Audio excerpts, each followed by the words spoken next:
The first one is the household name, DoorDash. It has the most delivery opportunities, pretty much no matter the market. It is the most accessible. And the only real downside is there are some offers that you want to turn down. So you won't be working constantly.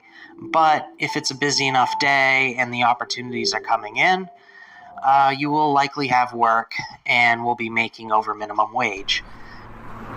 So DoorDash, the background check is about 1 day, and it is really where you want to start with the gig economy. Don't take upside down orders. That's less than $1 per mile. You don't want to destroy your vehicle. Okay, Uber Eats has occasionally high-paying opportunities, low volume of offers. I've only gotten 123 Uber Eats deliveries in a year or two. But it's a good filler app. Again, you can run it in the background just like Instacart. And when a good offer comes up, if it's tempting enough, you can close out a DoorDash and do an Uber Eats delivery. Diversification is key. So the top 4 are just no-brainers. Number 5, Roadie. Looks like the pay is kind of low on a lot of the opportunities, but it is still a good filler app. I've done about 10 to 20 Roadie deliveries so far. And again, you want it running in the background. The last in the list are apps and opportunities that are not available to me in my market, but you want to look into. And that's Grubhub. I just got onto the platform and I've done 1 delivery. So I may do an update on that as I do more deliveries. There's also SendPex, Dropoff, Dispatch, Diligent, Delivered, Deliver That is catering delivery, Point Pickup. Curry is a clone of Roadie. Freight, CB Driver, Reliable Courier, Associated Couriers, Bags Inc., which is luggage delivery, etc. Some of those apps are like medical delivery, etc., etc. There's a lot of opportunities in the delivery space. You just have to look into it, look into your market. It will peak a little bit sooner than Spark early afternoon. And, it's a good filler app. You can run it in the background. You don't have to take every offer. It's not like DoorDash where they are keeping track of your acceptance rate. But I think that Instacart has a lot of opportunities that are too time-consuming. The shopping takes too long a lot of times. It obviously depends on the order and the customer. It does vary a lot. You could have a customer that only wants you to shop for 10 items and then another wants you to shop for 60 plus. So that's Instacart.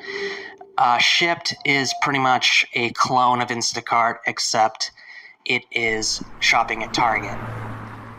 So I just want to give a quick update on Uber Eats.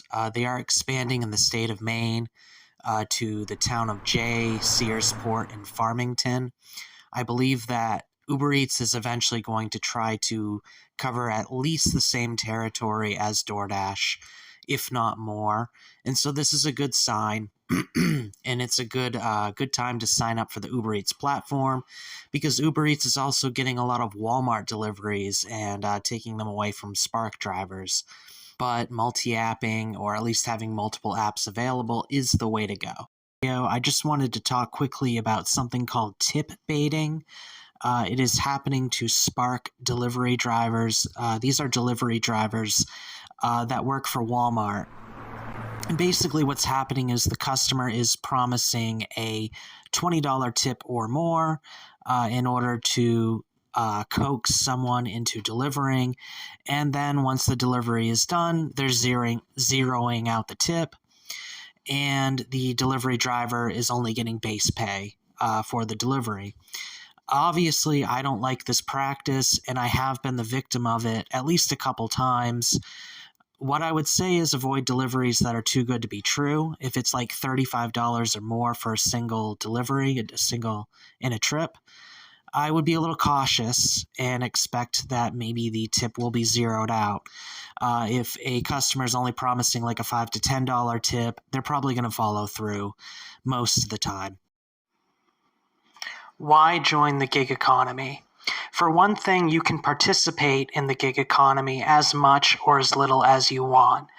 You can choose your schedule, choose how many hours you work, choose when you take a break, all of that. So you get a lot more freedom when you work in the gig economy.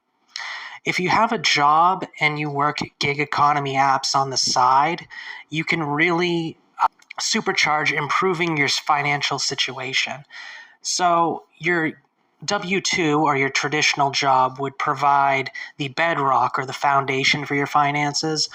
But then when you don't have any hours at work, you can just work the gig economy apps on the side like DoorDash and Uber Eats and make as much money as humanly possible and make it at least partially on your own terms.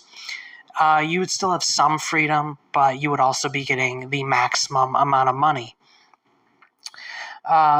The gig economy allows you to get out and stay out of debt. There's not really too many ways to get out of debt without just making more money and making above the minimum payment and grinding until the debt is gone. The best thing to do, of course, is to never get into debt in the first place. And in that case, I would say that the gig economy can prevent you from getting into debt if you are not in debt. But it takes work. You have to dash to make the cash. If you work 4 or more gig economy apps, I think at a certain point, you don't need a traditional 9-to-5 anymore. It really gets to the point where all you need is DoorDash, Spark, and a couple of other filler apps, and you're good to go. I have more than 4 apps, but I don't really need more than 4. But I try them out, and, I try to see what they're like. And for the most part, it comes down to DoorDash and Spark, but Instacart and Roadie will occasionally have good offers. Uber Eats as well. Field Agent is good for mystery shops, although it doesn't always pay out. And there are some at-home side hustles like Survey Junkie and Swagbucks, which don't pay a lot, but you can do them anytime you want, so they're good situational income. So yeah, there's plenty of options in the gig economy.